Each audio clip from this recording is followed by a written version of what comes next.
Hello नंदस, how are you. आशा है आप बहुत बहुत अच्छे होंगे। मैं यदुराज सिंह पाल, मैं आज फिर आपके सामने उपस्थित हुआ हूं इंग्लिश ग्रामर फॉर बिगिनर्स अपनी इस सीरीज के अगले टॉपिक को लेकर के। और आप देखेंगे, आप खुद समझेंगे कि अगला टॉपिक क्या है।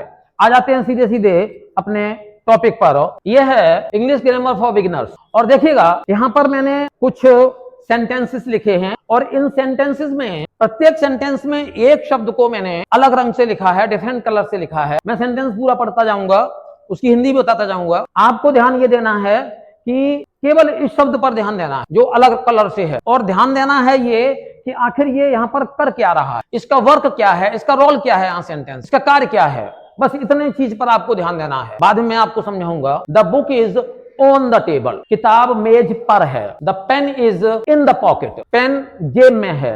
The children are behind the school, बच्चे स्कूल के पीछे हैं। The cat ran after the rat, बिल्ली चूहे के पीछे दौड़ी। She came into the room, वह कमरे के अंदर आई। A comes before B, A B से पहले आता है। तो अब देख लेते हैं कि आखिर ये शब्द कर क्या रहे हैं यहाँ पर, इनका वर्क यहाँ पर क्या है, इनका रोल क्या है यहाँ। तो अगर ये देखें हम कि बुक और टेबल, इनके बीच में कोई रिलेशन है, और वो रिलेशन क्या है, उस रिलेशन को ये ओन शब्द बता रहा है। ओन शब्द ये बता रहा है कि बुक जो है वो टेबल के ऊपर है, किताब मेज के ऊपर है। इसी तरीके से ये इन शब्द बता रहा है पेन और पॉकेट के बीच में रिलेशन क्या है। ये बता रहा है कि पेन पॉकेट के अंदर है, पॉकेट में है, जेब में है।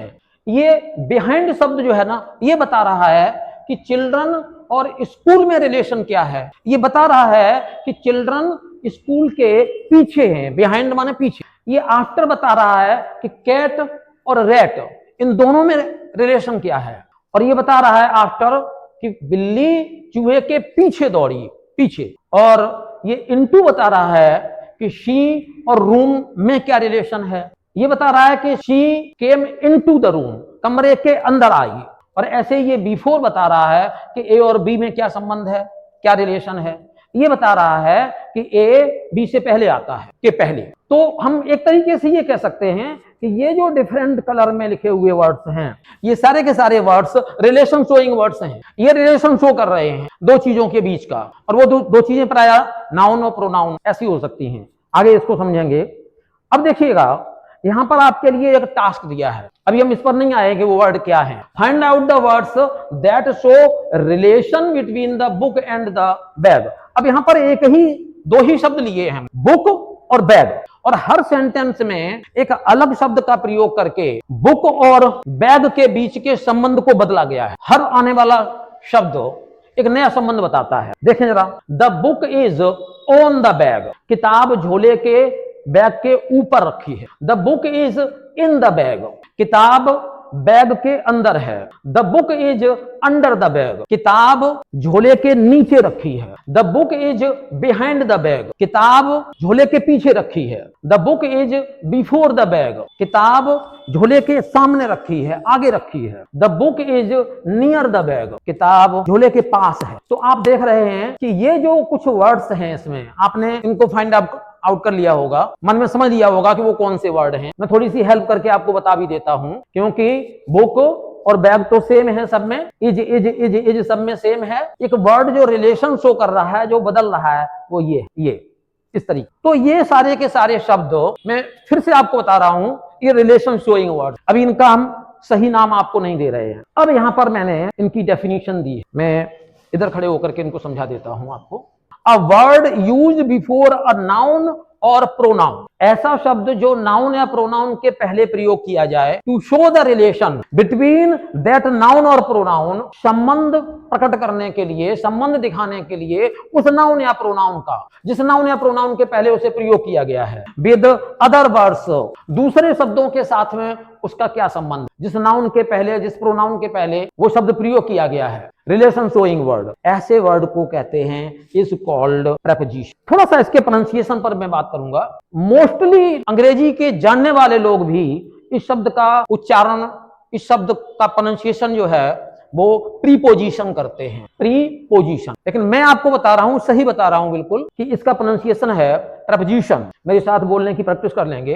प्रपोजिशन। प्रपोजिशन, तो प्रपोजिशन क्या है अब आपके समझ में आ गया। प्रपोजिशन वो शब्द है जो प्राय नाउन या प्रोनाउन के पहले प्रयोग किया जाएगा और उस नाउन या प्रोनाउन का संबंध सेंटेंस में आने वाले किसी दूसरे शब्द जो कि प्राय नाउन प्रोनाउन ही होगा उसके साथ में बताएगा। तो ऐसा शब्द जो है वो प्रपोजिशन है। अब आ जाते हैं, आपके लिए कुछ टास्क दिया है, कुछ वर्क दिया है, फाइंड आउट द प्रपोजिशंस। अब यहाँ पर प्रत्येक सेंटेंस में एक वर्ड हो सकता है किसी में एक से ज्यादा भी हो, जनरली एक ही है। आपको ये पता करना है कि प्रपोजिशन कौन सा शब्द है, अर्थात वो शब्द कौन सा है जो किसी नाउन या प्रोनाउन के पहले प्रयोग किया गया है और उस नाउन का संबंध जो है वो किसी दूसरे नाउन या किसी दूसरे वर्ड के साथ में बता रहा है। हमेशा की तरीके से आपकी इतनी मदद मैं करता चलूंगा, इनकी सबकी हिंदी और इनको पढ़ता हुआ चलूंगा, इनकी सबकी हिंदी आपको बताता हुआ चलूंगा। The map is on the wall, नक्शा दीवार पर है। The bag is under the chair, झोला मेज के नीचे है। The roof is above the floor, छत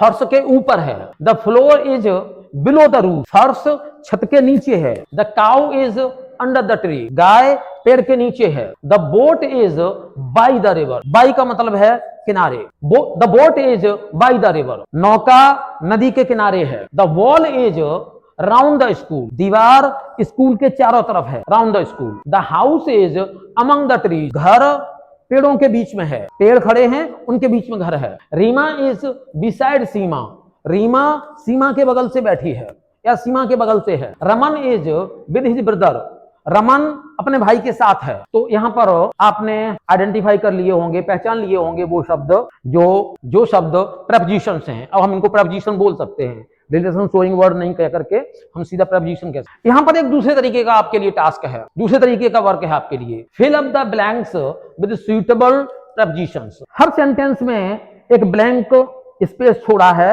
जिसको मैंने डॉटेड कर दिया है। आपको करना यह है कि यहां पर कौन सा प्रपोजिशन आना चाहिए वो प्रपोजिशन आपको अपनी तरफ से भरना है।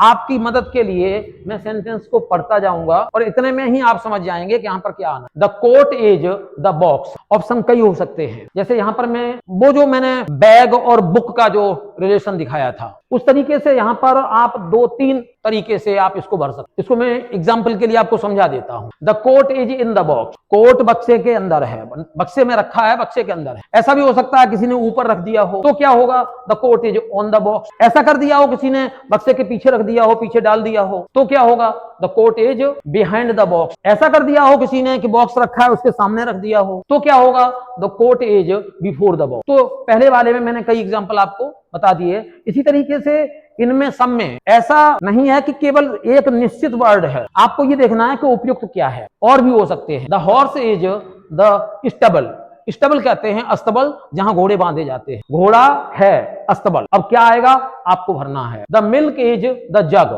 दूध है और यहां पर है jug. The bird is the cage, चिड़िया है और यह है पिंजरा। यहां पर आपको उपयुक्त सुटेबल प्रपोजिशन भरना है। ही वेंट स्कूल, वह स्कूल गया तो यहां पर क्या आएगा, she is waiting the gate, वह इंतजार कर रही है और ये गेट है अर्थात दरवाजे पर, गेट पर। The rain comes the clouds, बारिश आती है बादल तो बादलों से। The chair is made would, कुर्सी बनी हुई है और ये लकड़ी। Put the box your head, बक्से को रखो अपने सर, यानी अब आपको ध्यान देना है, आपको डिसाइड करना है कि क्या भरना है। लुक मी, देखो, और मी माने मेरी तरफ। अप्रैल कम्स मार्च, अप्रैल आता है मार्च से, तो मार्च से पहले आता है बाद में आता है, ये आपको भरना है। The mango dropped the tree, आम गिरा पेड़, पेड़ से। थोड़ी सी हिंट भी मैं देता जाता हूं। बी सेट अ ट्री, हम बैठ गए पेड़ यानी पेड़ के नीचे। आई वेटेड 10 o'clock, मैंने इंतजार किया, मैंने प्रतीक्षा की 10 बजे यानी 10 बजे तक। We drink tea a cup, हम चाय पीते हैं कप यानी कप में। The night is bright stars, रात चमकती है किससे, तारों से। आई प्ले माई फ्रेंड, मैं खेलता हूं अपने दोस्त यानी दोस्त के साथ। ही जम्प्ड द रिवर, वह कूद पड़ा नदी अर्थात नदी में। The ducks are swimming the pond, बतखें तैर रही हैं पॉन्ड यानी तालाब में। Let us go a walk, आओ चलते हैं टहलने के लिए। ठीक है, तो ये आपको एक टास्क दिया गया था, ये टास्क है आपका, इसमें आपको प्रपोजिशन भरने हैं। आशा है कि आप इसको अच्छी तरीके से कर लेंगे, अब जो मैंने आपको हेल्प दी है उससे। ये है मेरा चैनल इनोवेटिव इंग्लिश वर्ल्ड।